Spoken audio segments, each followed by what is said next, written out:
क्या आप जानते हैं कि त्रेता युग में ऐसे राजा हुए थे जिनके नाम का मतलब ही था 10 रथों पर विजय प्राप्त करने वाला?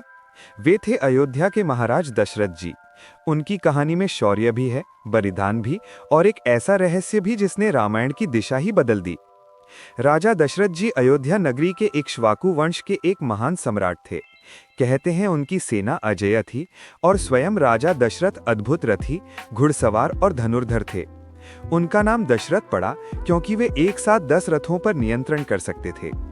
उनकी 3 महारानी थीं, कौसल्या, सुमित्रा और केकई। महारानी कौसल्या से भगवान श्री राम का जन्म हुआ, केकई से भरत और सुमित्रा से लक्ष्मण व शत्रुघ्न।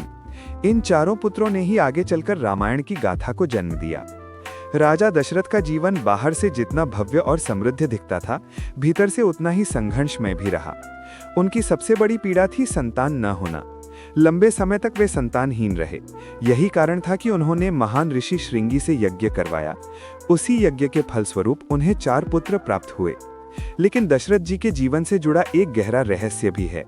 युवावस्था में शिकार पर जाते समय उन्होंने अनजाने में एक गंभीर भूल की। वन में शिकार समझकर उन्होंने एक युवक श्रवण कुमार को तीर से घायल कर दिया। श्रवण कुमार अपने अंधे माता पिता को तीर्थ यात्रा पर ले जा रहा था। जब राजा दशरथ को अपनी भूल का पता चला तो उन्होंने पश्चाताप करते हुए श्रवण के माता पिता से क्षमा मांगी।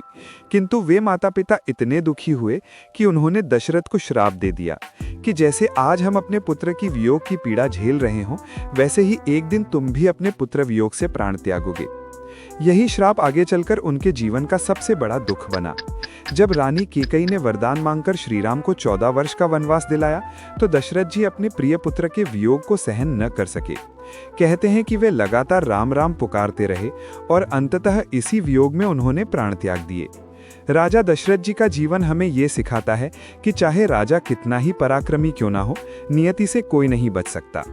उनका शौर्य, उनका बलिदान और उनका पुत्र प्रेम आज भी अमर है। दोस्तों, ये थी अयोध्या के महाराज दशरथ जी की जीवन गाथा और उनके जीवन का रहस्य। अगर आपको ये कहानी अच्छी लगी हो तो हमारे चैनल संघर्ष और सितारे को लाइक करें, सब्सक्राइब करें और फॉलो करें ताकि आप ऐसी ही ऐतिहासिक और प्रेरणादायक कहानियां सुनते रहें। धन्यवाद।